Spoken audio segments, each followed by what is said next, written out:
Welcome to Rooted to Thrive, conversations to elevate our humanity. I'm your host, Rochelle Peterson-Ansari, Professor P for short. This is your podcast sanctuary for cultivating mindsets and skills to elevate our shared humanity. We're taking a deep dive into practical strategies to evolve as anti-racist, culturally competent, and inclusive individuals and leaders. In each episode, we're bringing you real-world examples and actionable takeaways. We're going to talk about personal growth, fostering connection, and creating positive change that dismantles systemic barriers and creates environments where all of us are valued, empowered, and activate our collective power. This is Rooted to Thrive.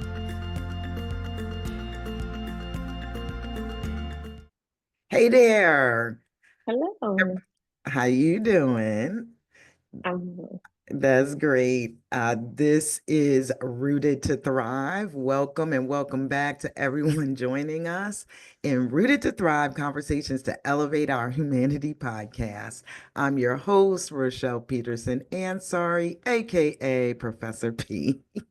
And today we have Maya Stewart, Chief of Strategy and Professional Learning at Lee Montessori PCS. Now that's public school, charter school. Yeah. yes. Now, besides being queer, black, and cool, yeah, her words. I've known Maya since undergraduate days, her undergraduate days at Arcadia University. I met Maya on the yard 20 years ago. Wow. And over all of these years, we've stayed in touch here and there. But one thing I was sure to do was to always reach out on Maya's born day. I just wanted Maya to know that I really counted a blessing that she was born and that I had the opportunity to have her in my life. Maya, this is special. You studied print communication in college, and then decided to be an educator. And you became the kind of educator that our children deserve. And I get to spend some time with you today and let people across the globe get a glimpse of who you are and learn from you. So welcome, welcome, welcome. How are you? Wow. I'm well. I don't really know. I wasn't prepared spiritually for that introduction. Um, I'm well. That's high praise coming from you. So I appreciate it. Thank you so Oh, much. oh, listen, well deserved. Now, today you said that you were going to come and talk about this leadership trifecta, excuse me. Do the thing, say the thing, be yourself. So, to get started, though, let's just share a little bit about your background. Yeah, well, I met you at Arcadia University. That's where my bachelor's. Mhm. And for the people who are listening, Arcadia is a predominantly white school. I felt very much like a tiny, tiny fish in a very big pond coming from Prince George's County. That is, for many years, was the Black Mecca of the United States. Professionally, doctors, lawyers. I had educators. All my doctors were Black.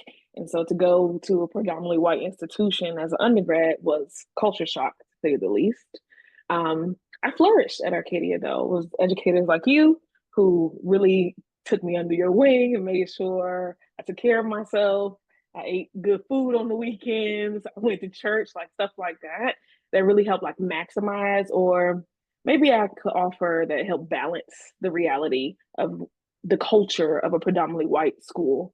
It was predominantly white and like very quiet on the weekends. So like whatever you're thinking about your weekends in college, that was not Arcadia. Everybody's either in the library or they went home. So that was undergrad. And then afterwards, I had an internship, or senior year, I had an internship with City Year Philadelphia. And the following year, I decided to be a team leader with them as a core member. And I did a project with a group of high school students and kind of that what they say about the hero's journey when they like, you hear a call and sometimes you answer the phone, sometimes it's a whisper, sometimes it gets louder. Um, as a kid, I had always heard the call for like being an educator. In kindergarten, I had a teacher, Miss Brown. I was like, I'm going to be like Miss Brown. Love this lady. She's the best. And I used to take worksheets home in fourth grade and play school with my stuffed animals. So like being in schools was always in me, but in college, I was like, I'm gonna go be the next Oprah Winfrey. I don't schools, teaching don't pay. Um, and then senior year, and then the following year, I was like, oh, maybe I am supposed to be an educator. And I had a few friends who had already secured jobs with Philadelphia public schools, and it was a little shaky. It didn't seem exciting. They weren't excited. They were like following the path of their parents. And I thought, if I'm going to give my service or like dedicate my work to a community, I need to go home. So I Mm. got up out of there, left Philly, and came to DC for DC Teaching Fellows, and that was wild. Um, it was a wild ride. It was similar to Teach for America. It was through the New Teacher Project, so you learn these micro modules really, really fast on how to lesson plan and how to manage students, and then the next thing you know, you are in a classroom. Mm. Um, so maybe I was 23 Mm. in a classroom. And at that time, the middle school that I worked in was considered one of the most dangerous middle schools in Washington, D.C. The headline is just, it was not that serious, but the Washington Post did their part to do the fear mongering thing. Mm. And I worked and worked and I was burnt out, getting to work at 6:30 every day, writing lesson plans that took hours. It became my life. And I was happy. It felt right, but I was exhausted. And I set my sights out to say, this thing that I'm doing, this teaching, I'm getting good at it. I had a master educator come in and say, "This your first year?" I'm like, "Yeah, it's my first year." I couldn't tell. I would have thought you had 10 years in the classroom. Some of y'all is natural, is what she said. And I Mm. was so honored and was like, I'm struggling, but okay, I'll take the compliment. And I walked away for a year to do like working for Teach for America. And a friend called and was like, "Hey, girl, we about to found a school and ain't no black people. We need some black teachers. Come on back to the classroom." And I was like, "Nah, that's not what I want to do." I didn't do the last time. It dragged me. I don't want to get dragged again. And she's like, "No, just come do a walkthrough of the building, meet some of the kids." And true story, a young lady, she is in the hallway with her Chinese teacher, Latinx young lady, cursing her Chinese teacher out in Chinese. And I was hooked. I was like, whatever this is, I want to work here. I don't know what it was about in DC, like many big cities, there are sections, and Northwest is very affluent. It's where the Obamas live. Like this is a big part of a part of town where there's a lot of income or high income, Mhm. and so I had this perception that having formerly worked on the South Side, the North Side wasn't gonna be fun. I wasn't gonna enjoy those cultural connections. I really loved working in the former school. But when I saw this interaction, instantly I was like, "Yeah, I don't. This will be okay. I don't like this." The girl who literally cussed her teacher out in Chinese. Um, and I worked there. And after the second year, I was like, maybe I'll be a principal. And people were like, "Principal where?" I was like, "Not here. I'm getting out of here. I'm going back to where I came from on the other side of town." And a few things led to another. I hate when people use that expression because it really is sometimes not that accurate. But in this case, it was. I had not set my sights on becoming the principal at this charter school. I had worked at a traditional public school, so I really wasn't too fond of charters. I wasn't really sure, but I did recognize the autonomy and the influence that I had as an educator there. Became the assistant principal, and overnight, literally in November, became the principal, and the rest is history. I feel like that through line has always been what we were talking about earlier. The leadership trifecta is like knowing who I am, doing the thing, saying what needs to be said, myself a little bit uncomfortable and other people a little bit uncomfortable, but like managing all that to get to where we need to be for students above all of Yeah. that. Yes, yes. Wonderful, wonderful. Now, I did notice you started at your college. I mean, and you did mention Prince George's County, so that's where you're from. Yep. Yeah, that's the part of town that raised you. The- Yes. I am a Maryland girl through and through. I've Mhm. never met a blue crab I didn't like. All right. I mean, I It's- work in DC, but Maryland is home. Excellent, excellent. Well, thank you for walking us through that. Now, I have to ask, like, what was it about the child cussing out her teacher in Chinese that attracted you? Because I know somebody listening is like, say what now? I think that I was under the premise, like I said, the friend was recruiting and she was like, we need Black teachers. Hmm. And the school was founded as a language immersion IB for all school. Mm, And International Baccalaureate has historically been for, diplomats' kids and like literally isolating students. It is not, has not been, or it has not, it doesn't have the history that it should. It's not responsible, it's not culturally responsive, any of those things. And so when I heard like language immersion, I heard affluence and I heard pretension and I heard this is not the place where I want to be. I don't want to serve those kids. I don't want to.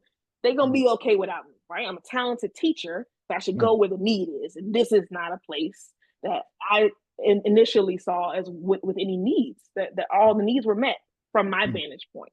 A lot mm, of resources from families, and like the ends were meeting.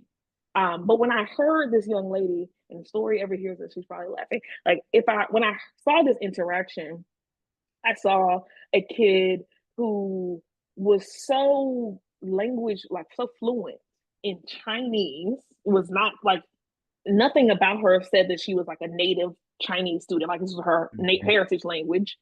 And she was advocating for herself. And I thought, what would it be like for me to go from an environment where students they had so many unmet needs to an environment, what could I learn, what could be gleaned in an environment where the students needs were met and they mm, could advocate for themselves. mm, And like I say she was cursing her out like I knew what she was. No, I didn't know what she was saying, but the body language gave you. I'm not in trouble. Take me back in this classroom. And the teacher got her head on her hand, her hand on her hip, and the little girl got her arms folded. Like I'm not trying to hear what you're saying. And it was just like, oh, okay. There's actually something that I could get from this environment, not mm, just to mm. give to it. I love it. I love Yeah, it. Thank you so much. That helps and gives a lot of context. I'm yeah. like, you like people cussing people out. Okay. Well, back to the podcast title, right? And this larger endeavor, right? Rooted to Thrive, conversations that elevate our humanity. What came to mind when you heard that title?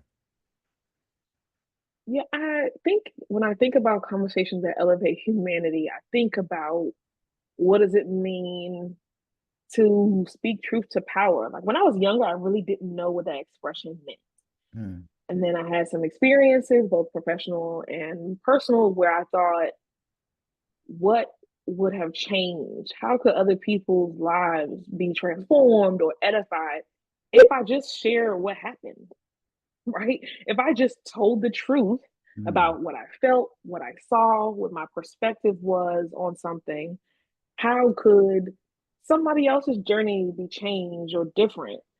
And I think a part of like white dominance is like keeping stuff quiet, mm, suffering in silence and keeping things cute. And I'm just, in all ways, I want to reject it. I'm going to keep it cute. If I don't get the privilege as a queer Black woman, I don't really get the privilege of comfort. I don't, mm, that's not afforded to me. So a part of me is like, conversations around humanity is like, what can we talk about? What can be discussed? What needs to be said to, kind of move things around for the liberation of people. Even, I can't change my story, but I can maybe share something from my story that might change someone else's path. Okay, wonderful. Excellent. So let's get into it. The leadership trifecta.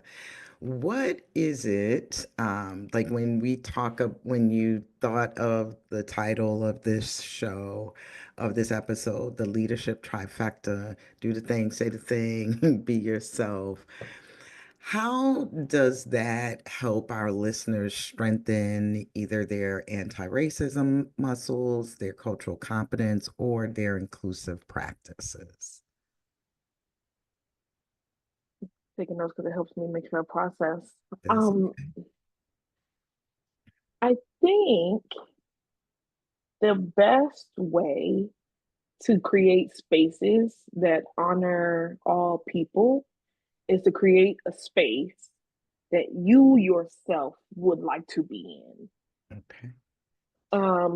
And in order to do that, you have to be authentic. Mm-hmm.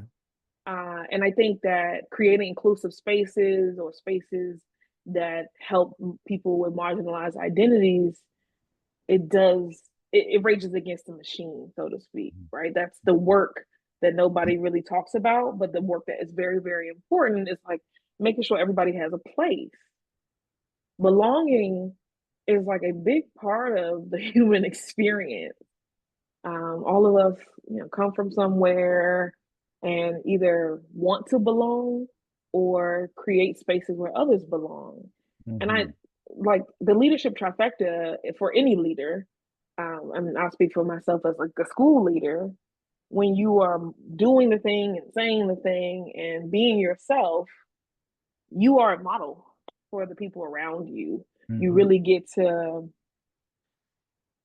to monitor, like mitigate the temperature in the room by just showing up as yourself and like Mm-hmm. honoring people in that way, like doing what you say you're gonna do, saying what you think needs to be said, and being yourself is like brings the temperature down in so many rooms that I've been in over the years. Mm. And I wonder about that, right? Like, so do you experience or have you experienced people not being themselves, not doing what they say they're going to do, not saying the thing that they mean to say? Yeah, I mean, in some ways, when I was a principal, I would turn all the time and like call mentors and be like, "Where's the handbook, y'all? How am I supposed to do this? What?" Mhm. It's never the kids in a middle school. It's any school probably.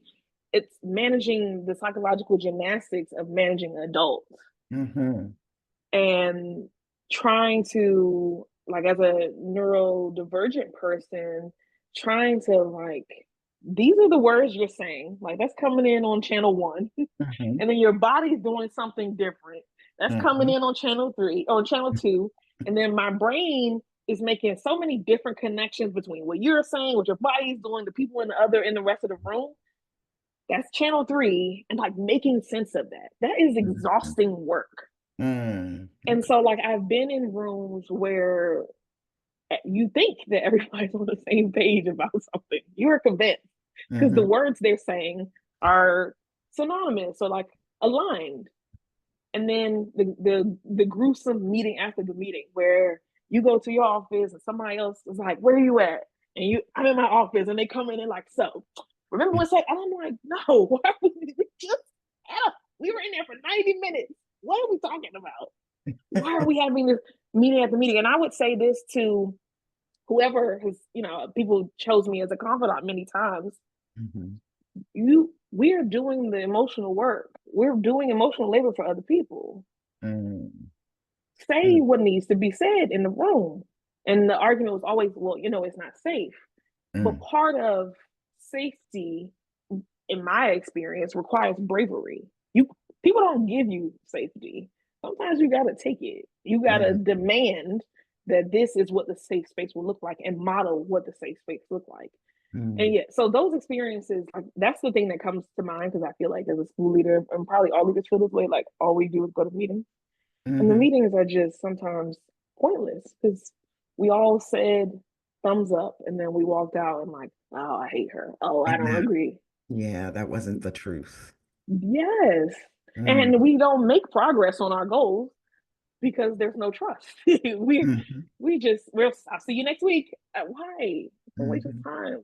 Yeah. So everybody actually contributed, or most people contributed to the lack of trust because they weren't being truthful, right? It Hmm. wasn't about somebody else being deceptive. They themselves also were not being honest. Well, wouldn't you Yeah. say that many of us learn that, right? Like to hold your tongue in a business meeting, right? Hmm. Department meeting, school meeting. We're taught that Yeah. subtly, like we catch it, right? Nobody says it out loud. You just witness that Yes. in many I mean, spaces. Mhm. when I was a kid, my mom, I remember this very vividly, and I thought it was like, I, I foolishly thought it was like a very just my life experience. My mom said, when you go to work, you don't talk about politics and you don't talk about religion, and Mhm. you don't talk about your manager's hair. And I was Mhm. okay, I don't know what that means. And over the years, I'm like, oh, many people who look like me have had that same talk, whether they got it from a parent or some kind of other loved one. Mhm. And I think that the like don't talk about the boss's hair was I don't think she meant it directly of like don't talk about the hair. Maybe she did. But I always took it as you had to be had to be curt or had to mince words. Like that was the message that I got. Mince words when it came to things that you thought were like minor, right? You think your boss's hair is a little thing. So you might just they say, how does it look? You might say it's ugly. And that might that that won't go well. And I think about um how difficult it puts difficult it is for me psychologically when I'm holding something. And like all other humans, when you are holding a truth, your body is working overtime. Mhm. you are That's a lot of work. I Mhm. read something years back that was talking about the cognitive effort of Black women.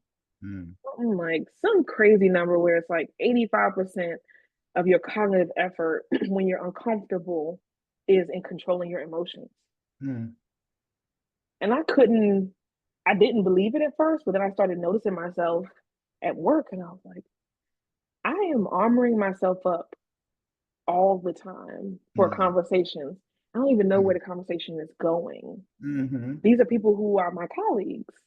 So yeah, I feel like it's not always it's not I don't think it's malicious. It's learned behavior to Mhm. be mum in the workplace and like not speak truth to power.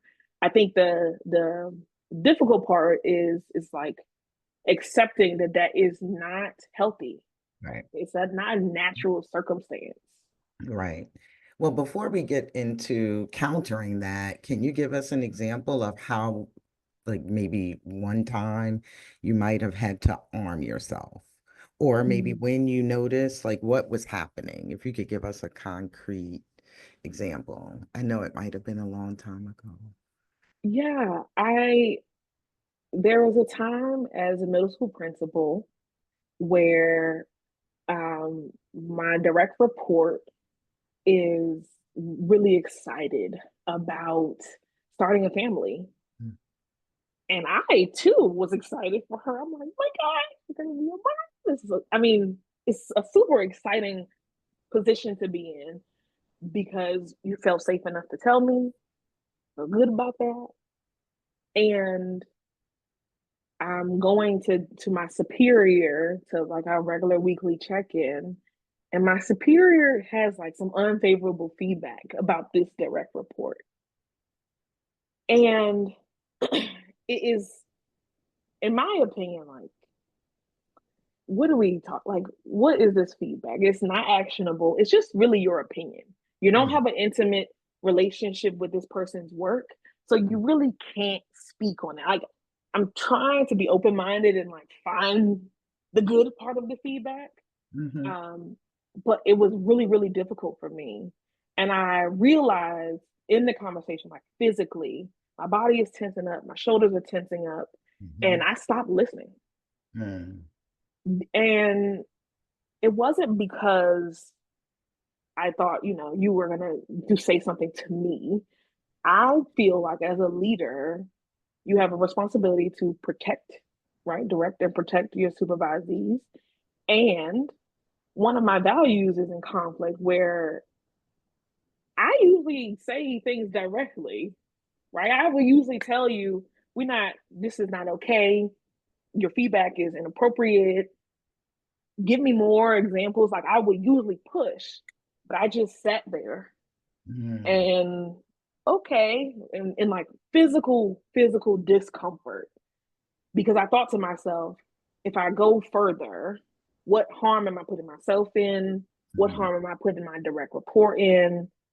And when looking back, it like was like the pathway. It was a long journey of like I should have just said this a long time ago, right? Because when I got the courage and I was willing to confront, it was like, where is this coming from? And it so less tenable for her to mm, receive the feedback mhm, because 6 months ago you just shrugged. It was cute, mm, it was fine. You kept mum, but I didn't realize like every check in after that, I would like feel pain in my stomach. I'll mhm, be sweating. I mean, dripping sweat on the way to this lady's office. Like, and mm, I know what we only got 10 things to talk about. Why am I stressed? Oh, because I'm holding something. Our mhm, relationship right now is unstable, and I haven't been able to address it, and it's killing me. mm. And it's because you actually were holding something back that you Mm-hmm. feel like you should have said. Yeah, That's 100%. powerful. I want everybody to hear that again, that you were holding something back that you felt Mm-hmm. like you, in hindsight, you should have said. Yeah. Yep. And then we have a leader who's responding. The response when you do finally say something months down the line, and some of us do it at the exit interview or never just tell other people and they find out after the fact that in that you like that person was actually responding, in a way that one would because nobody's been telling them the truth. Yep. Yeah. 100%. And that was a season that I like. I'm one of those people who gives the years of their lives themes, and Hmm. I said that was my season of self betrayal. It took Mm, me a long time to like realize what the lesson that I got out of it. But looking back, that year, there were these moments, tiny notches of self betrayal that forced me as a leader to confront, are mm, you actually courageous? You say that that's one of your values. Every year, when you do that thing that Brene Brown gives people, you choose courage as one of your values. But there are about 20 moments where you didn't choose courage. mhm. And like you said, she responded the way that anybody would have responded, like, what are you talking about, girl? And I had done myself harm. Mhm. And right, that relationship really had no potential to grow. Yes. Hmm. And although I did develop courage to give the feedback, Hmm. it's like why that trifecta that we're talking about is so poignant because you cannot just say that you're courageous. You have to actually be courageous and you have to actually be yourself, right? Hmm. You can't armor up but then talk a good game. You Right. can't call somebody out and then be yourself. It just doesn't work like that. And Hmm. the relationship, and I'm sure many people see this, your professional relationships, they are a testament to the work that you're willing to put into them. And like Hmm. looking back, I'm like, I wonder what time would have been like, if I had been courageous and forced or pushed myself to honor myself, right? Honor Hmm. myself and the relationship and the students, after all, right? Because all of that, when you are a leader, especially in a school, it trickles down to the people who follow you. And students are one of the most marginalized groups of humans in this country. People don't even look at them like they are a class of people with rights. And Hmm. so, if the leaders in the building can't get it together, what happens to the students? There you go. There you go. I get that. And so that was that season of self-betrayal. Do you recall when you really shifted, like where there was a transformation? Yeah. So I came back that next school year and said, I don't know who that was last year, but that can't be me. And I Mm, had like one of my emotional support humans who I'll describe like a really good dear friend. He wasn't returning, and then another dear friend who was a coworker weren't returning, and I really started to notice like, okay, this is I'm not living right. You just start to feel like I'm not living right. You look in the mirror and you go, who is that? Or people make assumptions that you would be aligned with something. It's one of those experiences where people are doing something and they're like, come on, you and you're like, y'all think I'm no, I'm not. And I remember it very vividly. It was June and we had lost a staff member who did like our data work. And we were on a Zoom call and or some kind of call. Yeah, it had to be Zoom. And everyone was like, okay, well, we'll just do this thing and kids won't know. Right. Like we were gonna move in a way that was like outside of what we had been doing for years because we lost this data person and nobody had the skills to fill the gap. And we're on the call and everybody's like, it's fine, kids will figure it out. And I'm like, I feel physically ill mm, because I'm thinking, who are y'all? We've never done things out of the convenience for adults. We do what we have to do for kids. mhm. And we end the call, and I'm in my office sobbing, crying tears. And I knock on the wall. My assistant principal, we shared a wall, one of them, and she comes over and she's like, "Why are you crying?" And I'm like, "I don't know who I am. Mm, I'm concerned that the people in this Zoom call who I've known, who are dear colleagues and dear friends of mine, would make a decision that doesn't serve kids and be okay with it. I don't understand. My brain could not compute. mm, And that following year, I just said, you know what? There was a few other interactions with teachers who I was directly supervising where I was like, you know what? Whatever it takes to be myself and to create a space that is honest and honorable, we're gonna do it. It's gonna be uncomfortable, we're gonna sweat, it's gonna be ugly, we're gonna piss some people off, we're gonna make some people uncomfortable. So what? And it was a lot of work. mhm, And it was a lot of like quiet reflection with myself.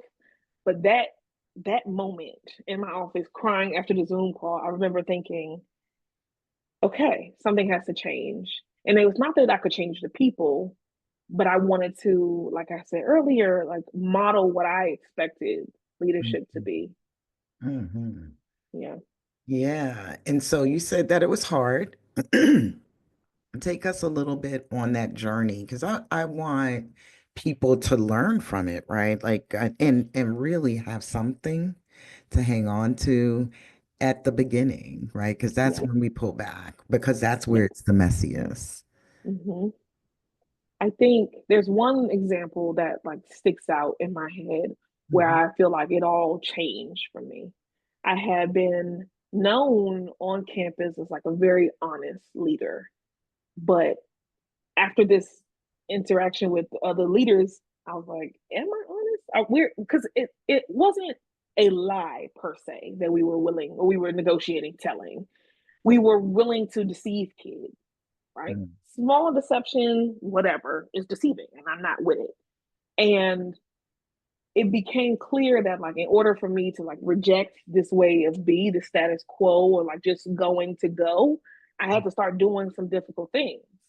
um and in that, like in those months, one of those really difficult moments was I had a math teacher, young white guy, excellent teacher, um great, like he participated in PD, young, rode his bike to work. He's like, stereotypical young white math teacher. And his supervisor, who was one of my direct reports, was like, I don't know, something going on in here. I don't know what it is. I'm trying to make progress in coaching this teacher. And I'm like, all right, well, get out of the way, right? Let me in. I'm gonna go in and I'm gonna observe him. I'm gonna take notes. I'm gonna notice him, see what I can uncover.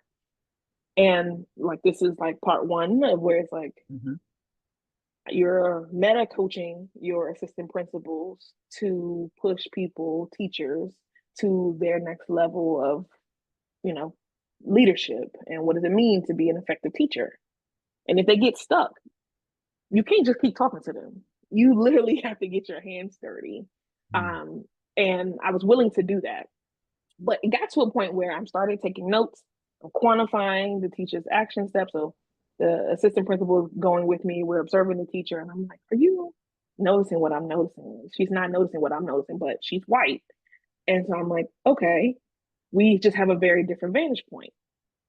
I invite the teacher in for a debrief, and I'm like, "I don't know how to say this. I'm about to say to you, sir. It's going to be very uncomfortable.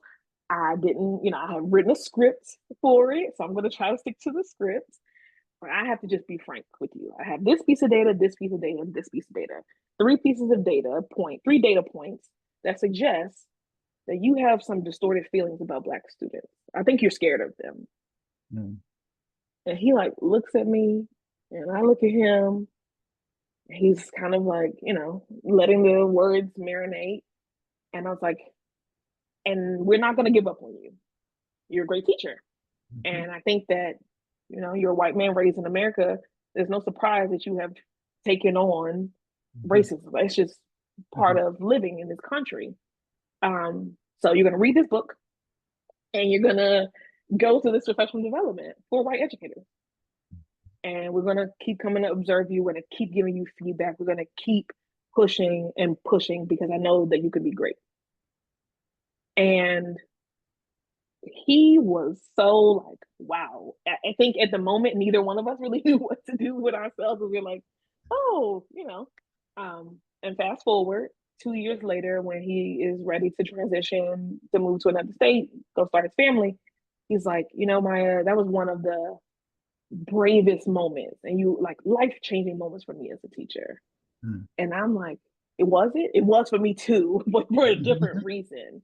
Mhm. But I realized like part of what was, I don't want to say it was magic, but what I think was productive in that interaction then, and like him closing the loop and coming back to me and saying it was life changing, was like I was prepared for the conversation. I didn't know where it was going to go, but I knew Mhm. exactly what I needed to say. Yes. I was going to honor students, right? You're going to be uncomfortable. I'm going to be uncomfortable, but we're grown. You get a paycheck. Mhm. I get a paycheck. Those are kids.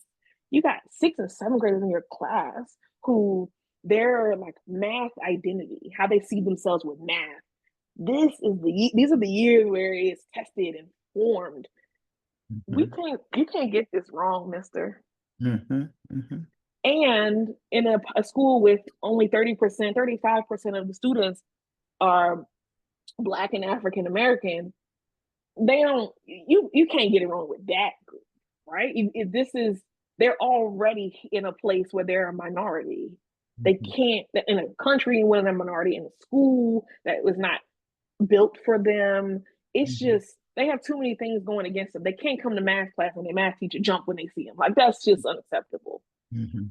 And I was said it just like that. Like I didn't keep it cute or say Mhm. any flowery language. I told that man straight up, and he was grateful for it. And that I'm saying like that was a difficult moment in that pathway because I realized what could be possible if I just kept it straight. Like if I told people in love what they needed to hear directly Mhm. and held their hand through the process. Like, I'm gonna shoot straight with you and I'm gonna walk you to where you're supposed to be. I'm gonna Yeah. hold your hand and I'm gonna have your back. It was hard. Mhm. Even to this day, I look back like nobody prepared me for that. That was rough. Right. Yeah. And it's well, not interesting, but I don't want this to be lost that you're saying, hey, you told the truth and you didn't just say the truth and then go, okay, go figure it out on your own. You said that you will walk with this person. You held their hand through it and you challenged them, Mhm. right? So, and you had their back. That's what you said, right? Like, so all of those components are necessary Mhm. as a leader. You gave the person resources, helped them, help them grow through and made professional development accessible, right? So I'm sure some of their professional development was given to them right in the school as well, right? Mhm. Through the leaders, maybe through other peers in the school, but then some outside. Yep. Yes, that's powerful. Did the person really was jumpy? Like the one thing that was missing for me in the story was like a vivid, like what were those data points, like an Hmm. example of those data points that demonstrate to you as a leader that someone is afraid of Black children. Yeah. So, quantitatively, his Black students had the worst assessment scores, Mm-hmm. right? So I'm looking at report card data and I'm looking at the students who require intervention or we are forcing to go to lunch tutoring with another math teacher or some math teacher, and it's all the Black boys in your class. And no one else. Right. Okay. Some That's Latinx just boys, okay. but mostly Black boys. And then I'm coming into your classroom and I'm observing that when you're in the we do, right, the practice part of the class, there everybody got their hand up, but you ain't calling on none of the boys. Gotcha. You observed that. I Correct. noticed that. And Yeah. then I noticed during independent practice, it's hard to explain unless you see it, but there's something I think as a Black person you perceive when white people are scared that they're Mhm. like they look like they're twitching a little bit. It's just like a real subtle like the mannerisms suggest like, are you okay? What? Mhm. Right? You are like, yeah. It's like, oh, what is going on? Every time I observe you, and every time a Black boy gets out of the seat without permission to go put something in the trash, or a Black boy gets out of his seat to go sharpen his pencil, you are quick to sit down. It's like, what's happening here? And if you don't are not afraid of them, you definitely don't respect them in your class. Like you're not respecting that this is their class. You Mhm. have the pleasure or the luxury of teaching it. It was Mhm. there was something distorted for Mhm. sure about Mhm. how he what he was holding and Mhm. how it showed up in his behavior. Understood. And my assumption is that when somebody else who was not a Black boy got up and out of their seat to do something, there was no reprimand. Correct. Okay, gotcha. Yeah. No, I thank you for those specific examples. I really appreciate that. And I'm sure the audience does too. This is the part that many of us don't talk about, right? Like it's like we don't get that information out there. Somehow in the books, in the research that is done, that's not coming off the pages. Mhm. And I believe is because the people who do have the opportunity to observe, get in that space with people, aren't the ones writing those books. Yeah. Yes. So, And I think a part of it is that you're not forced to reflect when mm, you're in those positions of leadership. There's mm, nothing, you're going so fast that, that you don't force yourself to take any time to think like, what have I done over the last 30 days? right. What lessons have I learned from these interactions? What is true about how I'm moving? Who Mm, am I by these people's perception? Is that who I want to be? You just in many environments you don't have time. You don't have or you are not allowed to make time. You cannot protect your calendar to have an hour of like, how's this going? And you can't protect the calendar to do that. I don't think I from the leadership the leaders who I have coached, Uh-huh. they are under the belief that they're not afforded that luxury of reflection. They feel like they have to steal it. Mm, mm, I didn't feel that way often. I just didn't know how to reflect, right? understood. Like I said earlier, I'm neurodivergent. So if I sit down for a few minutes, I don't know what you're gonna get. My brain might do a thing and it might not feel productive afterwards. Like what Right. does it take to actually slow my brain down? But I Mm, think I had the luxury because I had a lot of autonomy over my calendar. I just mhm, didn't know what to do with it at first. How do I mm. reflect? What do I want to ask? Until people started, I started having coaches who would say, well, let's think about this. Okay. Good stuff. Yeah. So then you learn, it sounds like you were learning, well, one, reflection, but then also how to coach from being coached. Yes. Yes. Hmm. Coaching is such a vital part of leadership. It transformed my path. I will tell people I have been a cohort queen. Like I will join a cohort of learners in a heartbeat. There was like a stretch for 6 years that I had done a cohort every year. Okay. And so I would say like keeping being an active learner and being putting Mhm. myself in environments where I could be learning from other people and having a coach, Mhm. somebody who I can go to and put it all on the table and they hold the mirror and say, "This is what you thought. This is what you're supposed to be doing, sis." And you're like, That's right. "Yes, that's right." Yeah.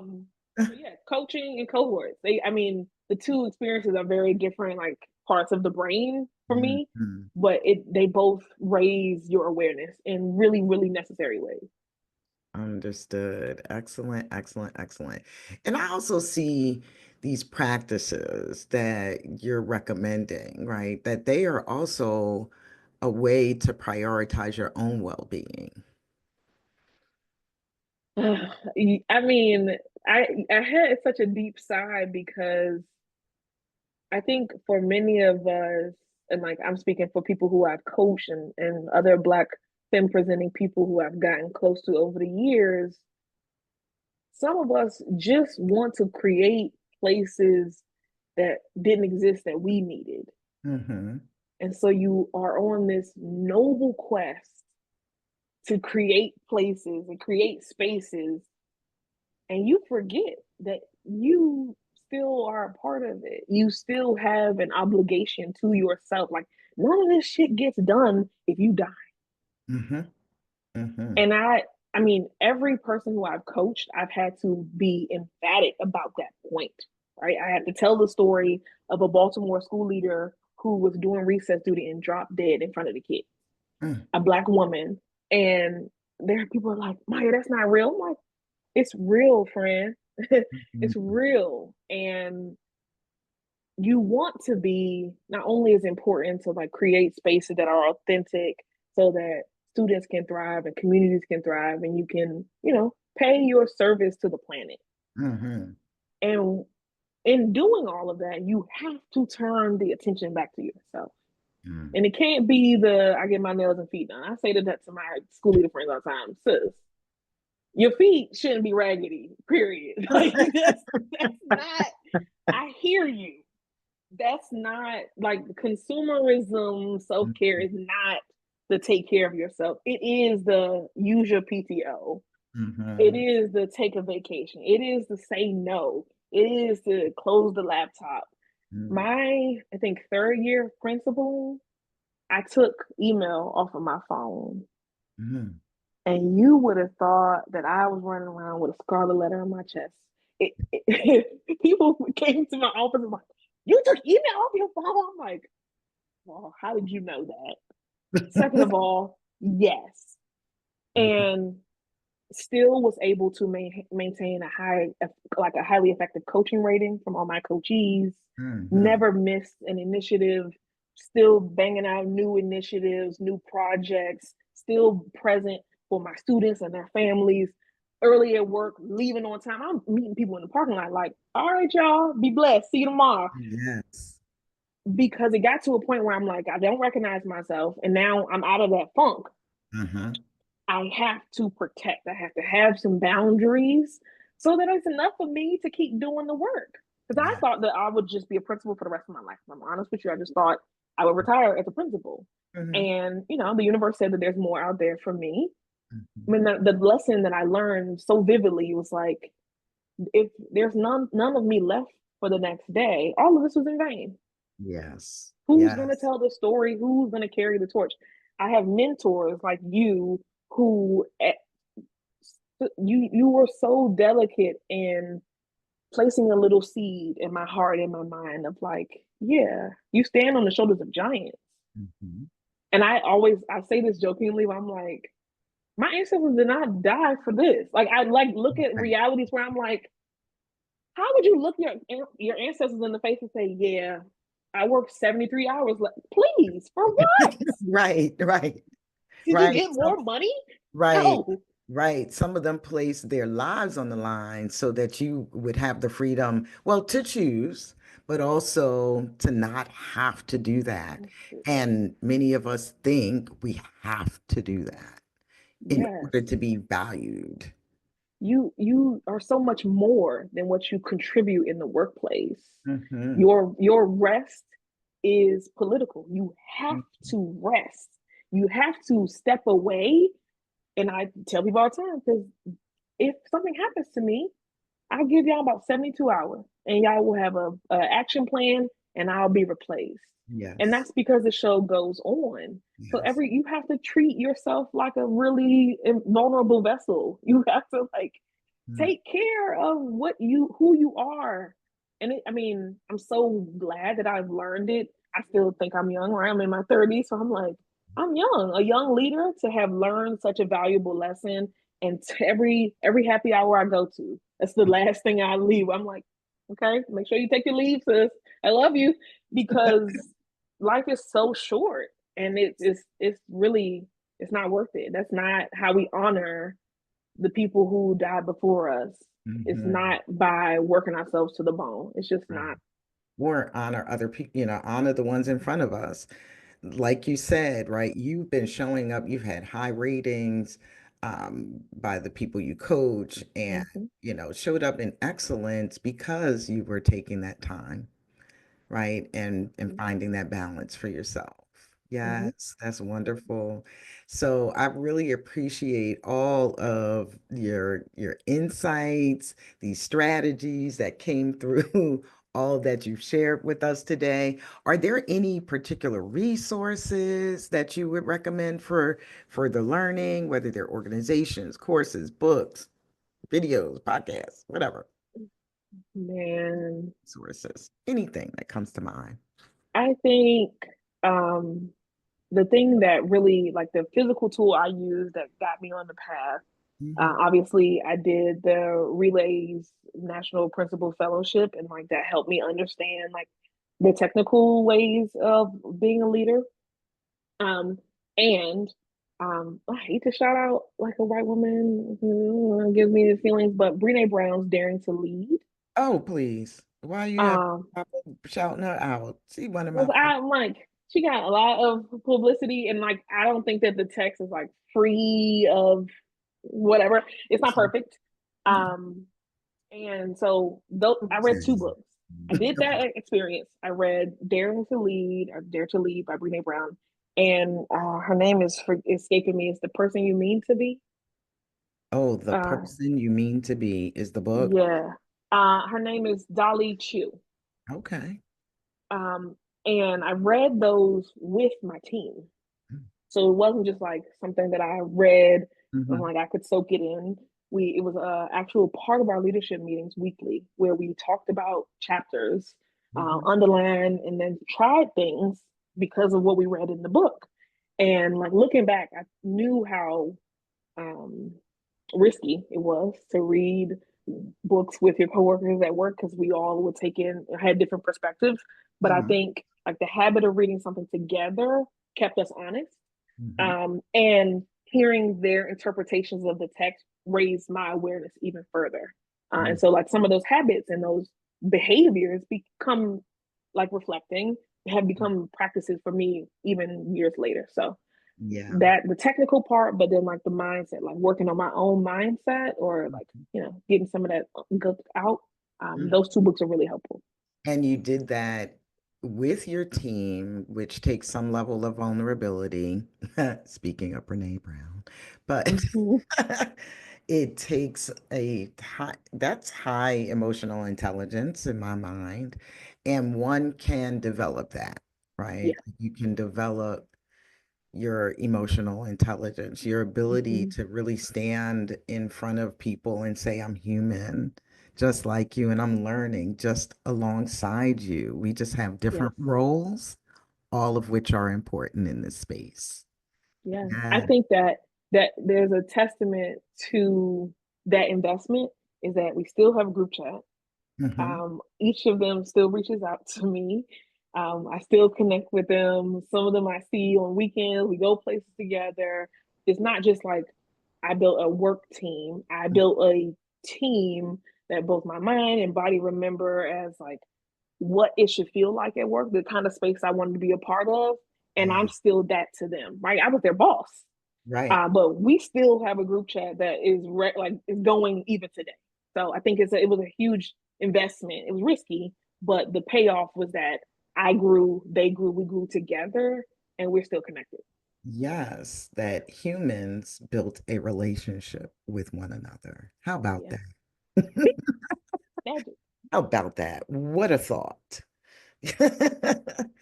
Well, Maya, I really thank you for joining me. Sharing all of these insights, your expertise, and so clearly and directly, I'm sure that this is going to really edify someone out there. Yes, so get them thinking about ways they can create their own sense of belonging. Yeah. And with being honest, direct, and being honest and direct with themselves along with other people. Is there a way for people to contact you after this episode? I'm on LinkedIn. My Okay, LinkedIn is my name, Maya Stewart. Yep, Maya just find me Stewart. there. Awesome. Excellent. Well, I want to thank everybody who stopped by. This has been another powerful conversation. Please leave a comment, subscribe, and share this episode. And thank you again for listening to Rooted to Thrive.